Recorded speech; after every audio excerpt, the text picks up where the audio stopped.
खबर आ रही है, बड़ी खबर का सीधे रुख करेंगे। शिंदे सरकार के फैसले पर प्रियंका चतुर्वेदी ने कहा, मुझे सुप्रीम कोर्ट पर पूरा भरोसा है, सत्य की ही होगी जीत। प्रियंका चतुर्वेदी ये बात कह रही कि सुप्रीम कोर्ट पर मुझे पूरा भरोसा, जीत सत्य की होगी। मैं बस यही हूं कि कानून व्यवस्था पे देश के यकीन है, न्याय व्यवस्था पे यकीन है, सत्यमेव जयते होगा, संविधान की जीत होगी, पूरा विश्वास है। और इससे ज्यादा मैं कुछ कहना नहीं चाहूंगी, क्योंकि अभी निकाल कुछ दिनों में आता ही होगा। वो खुद अनकॉन्स्टिट्यूशनल स्पीकर हैं। जिस तरीके से उनका खुद का चुनाव हुआ है, उसको ही हमने चैलेंज किया हुआ है सुप्रीम कोर्ट में, तो वो किस हक से बोल रहे हैं मुझे समझ में नहीं आ रहा है। चलिए, अदिति नागर बनी हमारे साथ में, हमारे पॉलिटिकल एडिटर। अदिति, अब बड़ा सवाल यह है कि आगे क्या होने वाला है, क्योंकि इस वक्त सुप्रीम कोर्ट के फैसले पर सबकी निगाहें टिकी हुई हैं। साथ ही साथ महाराष्ट्र में क्या क्या सियासी समीकरण देखने को मिल सकते हैं, आपका अपना अनुमान क्या है? बिल्कुल, पर सबसे पहले महाराष्ट्र की राजनीति में जितना हम राजस्थान का चर्चा करते हैं कि वहां पे बहुत कुछ हुआ है, लेकिन महाराष्ट्र की वो राजनीति है जहां पर हर तरह से सुप्रीम कोर्ट भी बीच में आ गया, तो विधानसभा स्पीकर से लेकर तमाम चीजें बीच में आ गई। और ऐसे में एक बड़ा सवाल उठता है, आज का जो भी फैसला होगा वो हमेशा आगे होने वाली इस तरह की चुनौतियों में देखा जाएगा, यानी कि वो एक बड़ा ऐसा स्टेटमेंट होगा जिसको देखा जाएगा कि ऐसी स्थिति में क्या एक बार सुप्रीम कोर्ट अपना निर्णायक फैसला ले चुकी थी। अब देखिए, सुप्रीम कोर्ट की एक संविधान पीठ ने आज सुबह शिवसेना में उद्धव ठाकरे और एकनाथ शिंदे गुट के विभाजन और उसके बाद के 2022 में महाराष्ट्र में सरकार बदलने से उत्पन्न याचिकाओं पर अपना फैसला सुनाना है। अब इस बीच में Chief Justice of India E.Y. Chandrachud और Justice M.R. Shah, Krishna Murari, Hema Kohli, PM Narasimha, देखिए क्योंकि सुप्रीम कोर्ट का फैसला है, आगे क्या कुछ होगा, क्योंकि हर एक फैसला या हर एक करवट पर नए समीकरण पैदा होते हैं। इसलिए अब देखिए 10:30 बजे ये पूरी बेंच जुटनी थी और इस जानकारी के साथ साथ देखिए मामले को एक बार फिर समझते हैं, फिर बताएंगे क्या कुछ होता है। जून 2022 में एकनाथ शिंदे के नेतृत्व में शिवसेना के बागी विधायकों ने महाराष्ट्र में महाविकास आघाड़ी गठबंधन सरकार के तत्कालीन मुख्यमंत्री उद्धव ठाकरे के नेतृत्व पर असंतोष व्यक्त किया था। 16 विधायक लापता हो गए थे और विधायक दल की बैठक में शामिल नहीं हुए थे। पार्टी के मुख्य सचेतक, जिन्हें उद्धव ठाकरे द्वारा नामित किया गया था, ने तत्कालीन डिप्टी स्पीकर द्वारा बागी विधायकों को नोटिस जारी करके अयोग्य करार करने की कार्रवाई शुरू की। उसी समय बागी विधायकों ने डिप्टी स्पीकर के खिलाफ अविश्वास प्रस्ताव शुरू करके एक पत्र भेजा, जिन्होंने ये दावा करते हुए याचिका खारिज कर दी कि इसे सही चैनल के माध्यम से नहीं भेजा गया।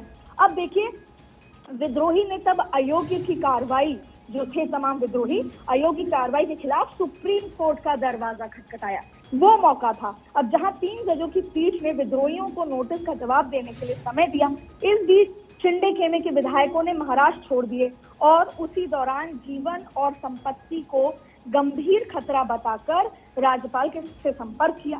राज्यपाल ने उद्धव ठाकरे से विश्वास मत हासिल करने को कहा। हालांकि विश्वास मत से ठीक पहले सीएम ने इस्तीफा दे दिया और राज्यपाल की कार्रवाई पर सवाल उठते हुए सुप्रीम कोर्ट का रुख किया। एक बार फिर अब उद्धव ठाकरे की संविधान पीठ के समक्ष याचिकाओं में 22 जुलाई के फ्लोर टेस्ट को रद्द करने की मांग की गई और जिससे एकनाथ शिंदे को सीएम की कुर्सी पर बिठाया। उन्होंने यह घोषणा की मांग की कि विधायकों को पार्टी विरोधी गतिविधियों की तारीख से अयोग्य माना जाए और इसीलिए शिंदे को सीएम नहीं बनाया जा सकता। शिंदे गुट की याचिकाओं ने विधानसभा अध्यक्ष की अयोग्यता की कार्रवाई पर विचार करने की शक्ति के बारे में चिंता जताई। भले ही 2016 में 5 जजों की बेंच ने नबाम रेबिया के फैसले को, जैसे एक ये जो स्टैंडर्ड वो फैसला था, ने कहा था कि एक अध्यक्ष ऐसी कार्रवाई पर विचार नहीं कर सकता, जिस पर भी हम चर्चा कर रहे थे कुछ देर पहले, पूजा आप सवाल कर रही थी, यदि उसके खिलाफ अविश्वास की कार्रवाई चल रही है और जब मामला सदन के समक्ष लंबित है। अब देखिए अदालत किन बातों पर विचार करेगी।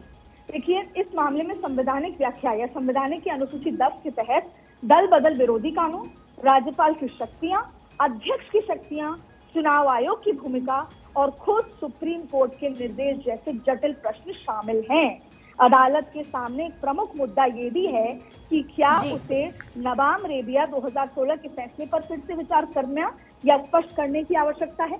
यानी कि इसमें सब पे सवाल उठेगा। सरकार गिरी, सरकार दोबारा बनी, शिंदे की मुख्यमंत्री कैसे लिया गया, जब अविश्वास प्रस्ताव 16 विधायक, ऐसे कई सवाल हैं जो लगभग सबको सवालों के घेरे में खड़े करते हैं। और इस बीच में पॉलिटिकली आपने देखा होगा कि ये भी खबर आई थी कि अजीत पवार भाजपा में शामिल हो सकते हैं। यानी कि अंदर खाने बहुत कुछ चल रहा है और आज के सुप्रीम कोर्ट के फैसले के बाद कई सारी चुनौतियां पॉलिटिकल पार्टीज के लिए, खास तौर पर शिंदे गुट के लिए खड़ी हो सकती हैं। जी अदिति, आप फिलहाल हमारे साथ बने रहिए क्योंकि सुमित भी लगातार हमारे साथ बने और सुप्रीम कोर्ट के बाहर इस वक्त वो मौजूद है। सुमित, इस पूरे फैसले को अगर देखें तो इस पर सीधे सीधे एकनाथ शिंदे की कुर्सी भी इस फैसले पर फिलहाल टिकी हुई है और पिछले तकरीबन 10 महीनों से इस पूरे मामले को लेकर सुनवाई चल रही है। आप भी लगातार इस पूरी खबर पर, इस पूरे मामले पर नजर बनाए हुए हैं। अगर देखा जाए तो किसका पलड़ा यहाँ पर भारी लगता है?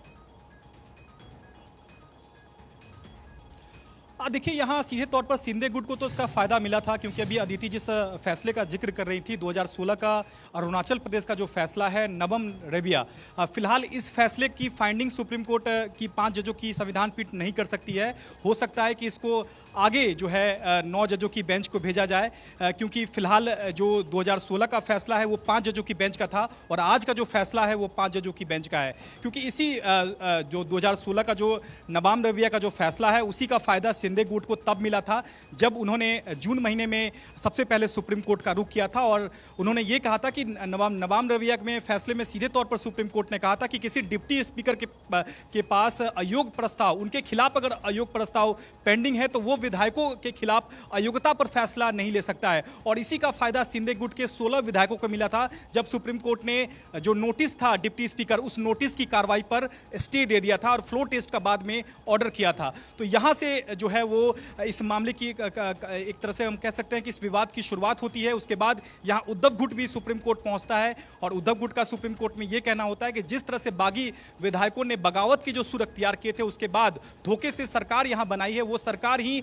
असंवैधानिक है। या क्योंकि यहां सीधे तौर पर राज्यपाल की भूमिका पर भी सवाल उठाए गए थे कि राज्यपाल ने किस तरह से फ्लोर टेस्ट का आदेश दे दिया, वो सीधे तौर पर गलत है। लेकिन यहां राज्यपाल की ओर से सॉलिसिटर जनरल ने सुनवाई के दौरान कई अहम बातें कही थी। यहां तक राज्यपाल ने कहा था कि उसे 37 विधायकों का समर्थन पत्र प्राप्त हुआ था और यहां तक कि 47 विधायकों को जान का खतरा था।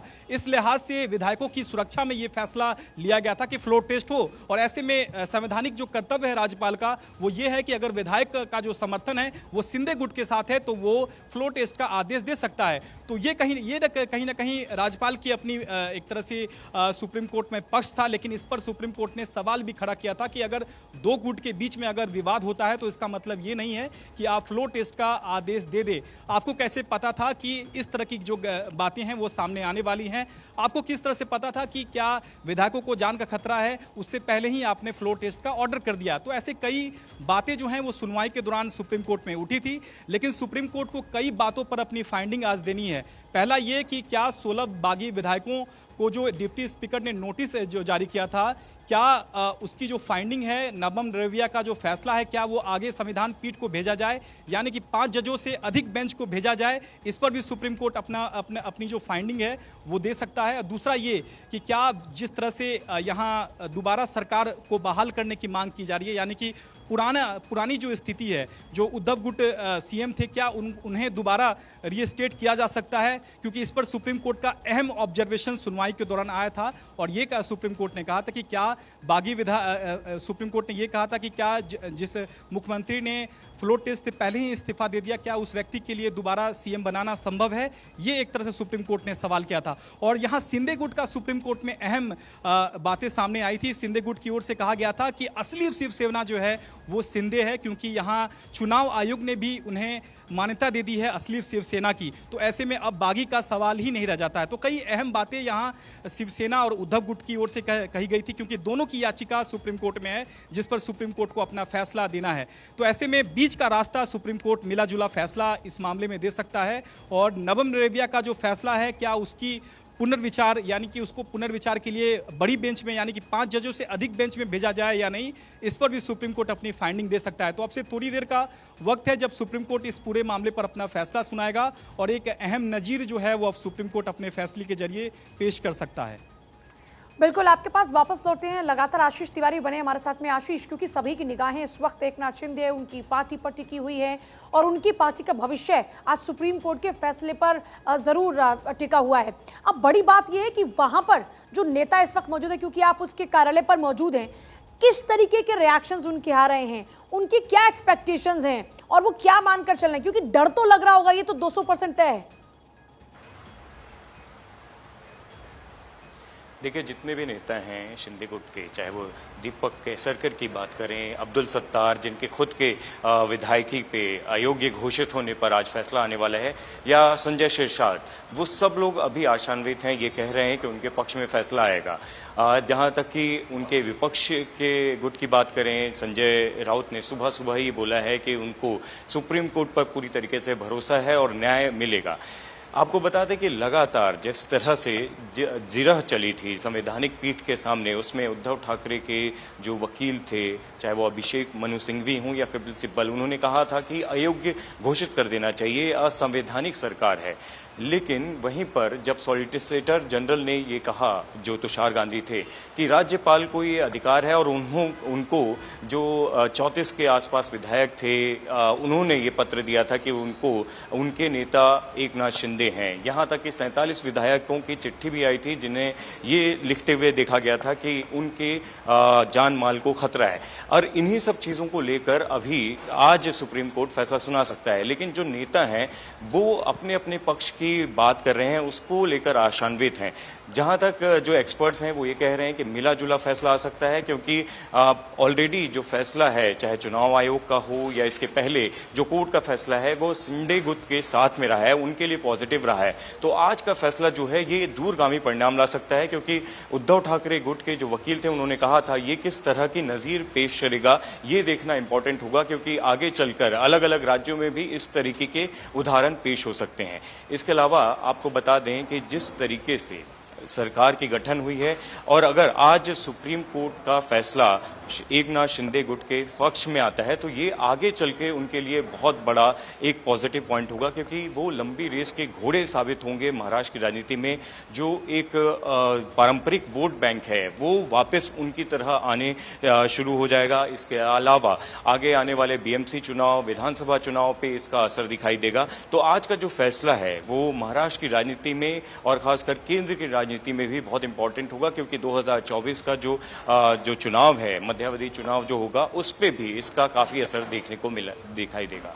बिल्कुल, आपने सही कहा आशीष। और जैसे कि सुमित बार बार आशीष पे जिक्र करे, आपकी तरफ से भी जानकारी दी जा रही है कि अगर एकनाथ शिंदे के पक्ष में ये फैसला आता है तो फिर वो लंबी रेस के घोड़े कहे जाएंगे, बड़ी राजनीतिक जीत होगी। लेकिन अगर उनके खिलाफ आ जाता है तो कुर्सी तो जाएगी जाएगी और उसके साथ साथ उनकी सदस्यता भी चली जाएगी। अब से कितना और इंतजार करना पड़ेगा, कितनी देर में बड़ा फैसला आ सकता है?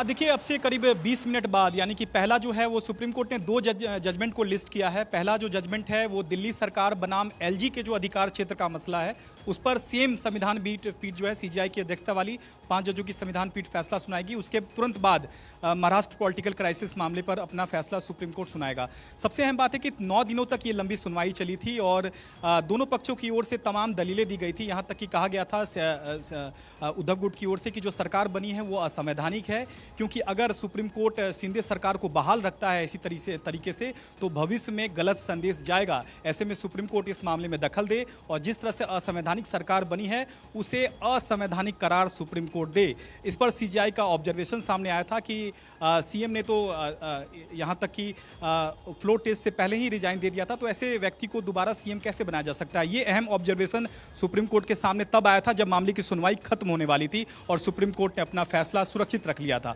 तो यहाँ सबसे अहम सवाल सुप्रीम कोर्ट के सामने है कि आखिरकार बीच का रास्ता इस मामले में कैसे निकाला जाए, क्योंकि यहाँ सीधे तौर पर सरकार को ही असंवैधानिक उद्धव गुट यहाँ ठहरा रहा है और दूसरा जो पक्ष है वो शिंदे गुट का है। यहाँ सीधे तौर पर 16 विधायकों के अयोग्यता का मामला उस वक्त जब पेंडिंग था तब शिंदे गुट की ओर से याचिका लगाई गई थी और ये कहा गया था कि डिप्टी स्पीकर जो है जिस तरह से उन्होंने नोटिस दिया है अयोग्यता का। आपके पास वापस लौट रहे हैं, देखिए